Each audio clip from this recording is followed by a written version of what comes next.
Hi guys, Todd from Great Escape Farms here. Today we are looking at a Rose of Sharon bush, also known as a Hibiscus syricus.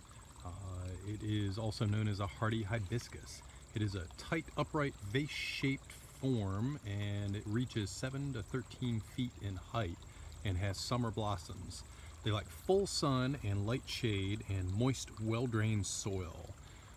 They are a deciduous flowering shrub native to East Asia. It has trumpet-shaped flowers that bloom from summer into fall, and this particular bush has what is known as double flowers, shown right here, and that it has a flower inside a flower. So this one is a little more unique than some of the others. The flowers come in shades of white, red, pink, purple, and they attract birds, butterflies, and other useful pollinators. The flowers are hermaphrodite in that they are pollinated by insects. So that means that you do not need multiple bushes to actually reproduce via seed.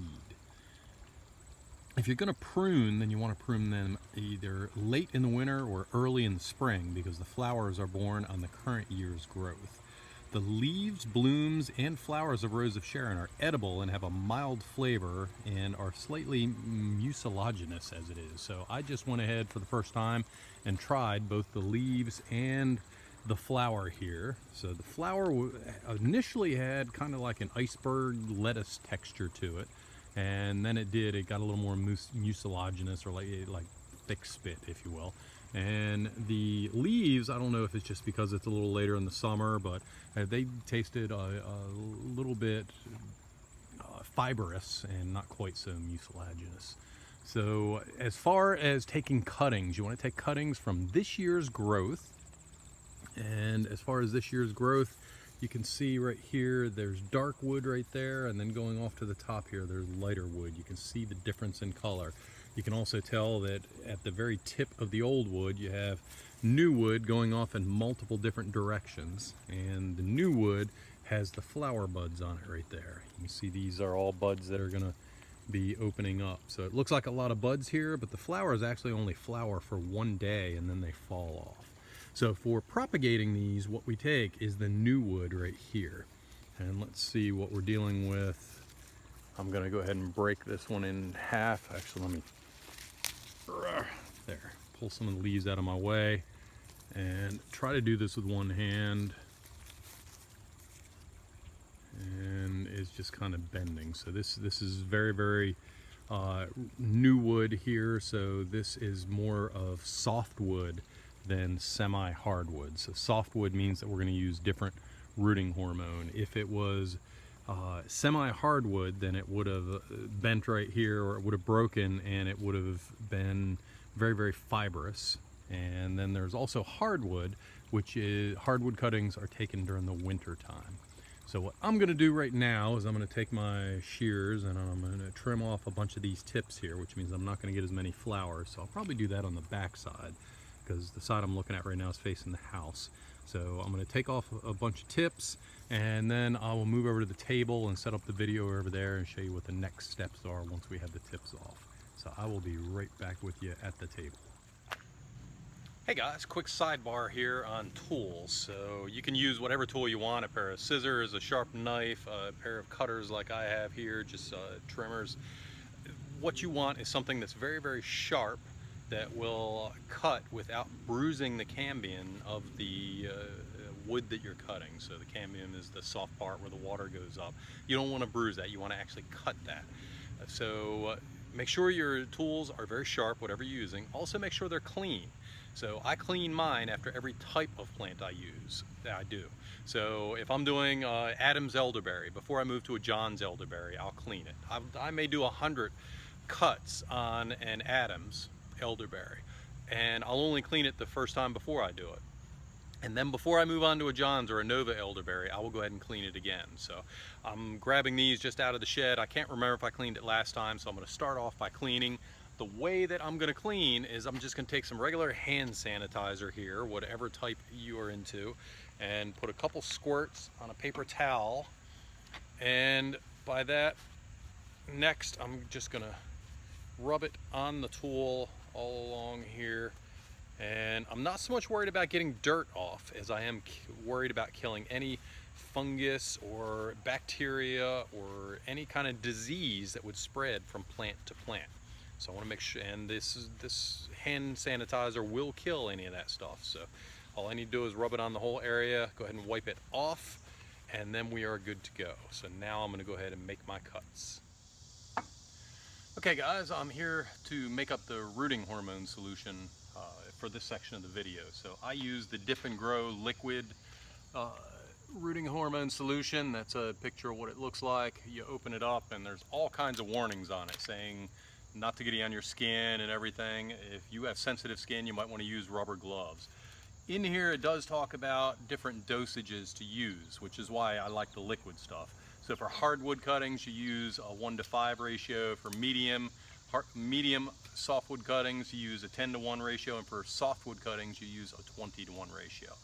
So I am working with softwood cuttings here. So I am going to mix 20:1. I actually measured this out earlier. So for me, it's a 1.5 cups of this solution in this particular container here, mixed with water, and then I fill it up 3/4. Or I fill it up 3/4 with water. So I'm going to go ahead and mix that up real quick. So there's 1 cap, and then about 1/2, and then I'm going to fill this 3/4 of the way up with water, and that's about 3/4. And now my rooting hormone is ready to go. So that's it for this. Let me go ahead and do some more cuttings, and then we'll actually dip it in the rooting hormone. Okay, I have a couple here cut and a couple more to go. This is what we're looking for right here, is 4 internodes with basically just 2 leaves left here.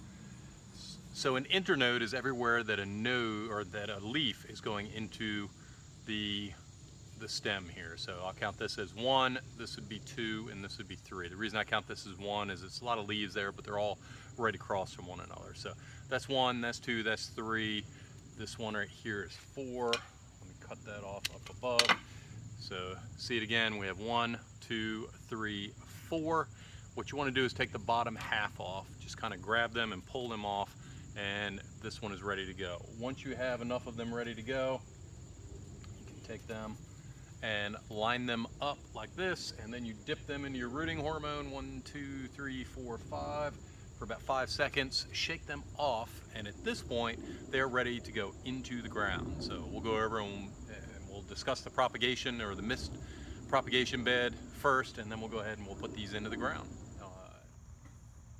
So this is my mist irrigation bed here. I have 2 nozzles here, one here and one right there, 2 mist nozzles, and they're going to come on in just a few seconds. There we go. You can see they are on. So they're both on right now, and they're overlapping one another. And what they're doing is they're just spraying a fine mist down on the plants here. And they come on once every 5 minutes for 10 seconds. And you can see the water kind of dripping off of the leaves here. And I have it set up to come on at 6 a.m. and to shut off at 9 p.m. So it's not running during the night, only during the heat of the day. And that's to prevent transpiration and to keep the leaves moist so that they don't burn or anything, and that way they will have something with photosynthesis to actually allow it to make roots.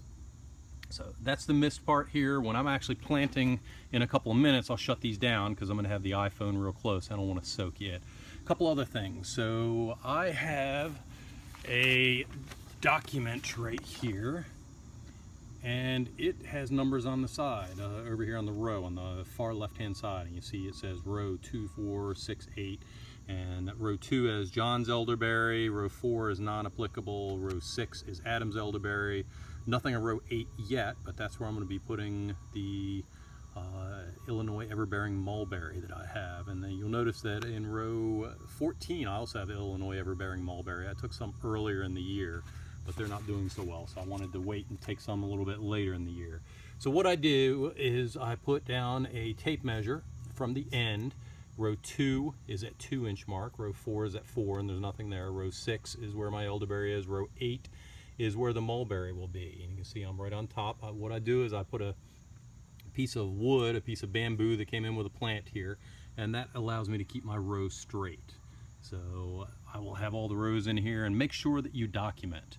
So on my document here, I have the quantity that I planted, and in the notes section, I have little notes here. So I have an A on that one, I have a B on that one, and I put down here when I planted it. And well, let's see, for A, I used powdered rooting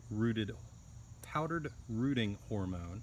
And for row B, I still need to mark it, but I use liquid rooting hormone there. Today will be row C, because I am in August and I'll have a different day.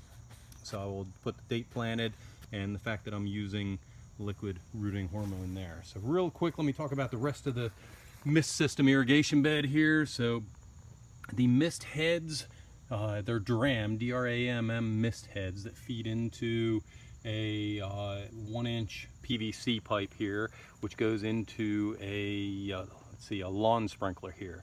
This runs into an electric wire, which I have back in my shed back there, and that has a Galcon 8056 ACS, I think it is, programmable sprinkler valve that shuts these on and off. And like I said, it's on from 6 a.m. to 9 p.m. for every 5 minutes. It comes on for 10 seconds at a time. So that's how it comes on and off, is with the timer. My input is right here, and I have another piece going off to the side that's for future use. Right now it's just dead-ended and not used. And I go into a water filter here. This water filter is designed to remove any chlorine and stuff like that. So I'm giving it straight filtered water at least, and I'm just coming out of a garden hose. Okay guys, I'm back here at the propagation bed getting ready to put these in. So I measured off, I am at 36 inches, which is where I will document these as far as where they're going. They've been all dipped in rooting hormone. I'm gonna start in the center and work back towards me so that I can see what I'm doing, get the spacing right.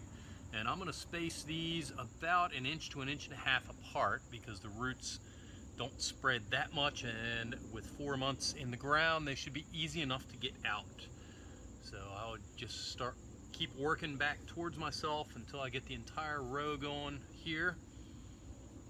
And that's it for this. And then I make sure I document how many are there and everything else. So I'll go ahead and finish this offline. I invite you to subscribe to the YouTube channel, and also go to greatescapefarms.com and sign up for our email list, where we list sales on plants and email you when we put out new blog posts as well as new videos. So thank you very much for spending your time with me today, and I hope you have a great day.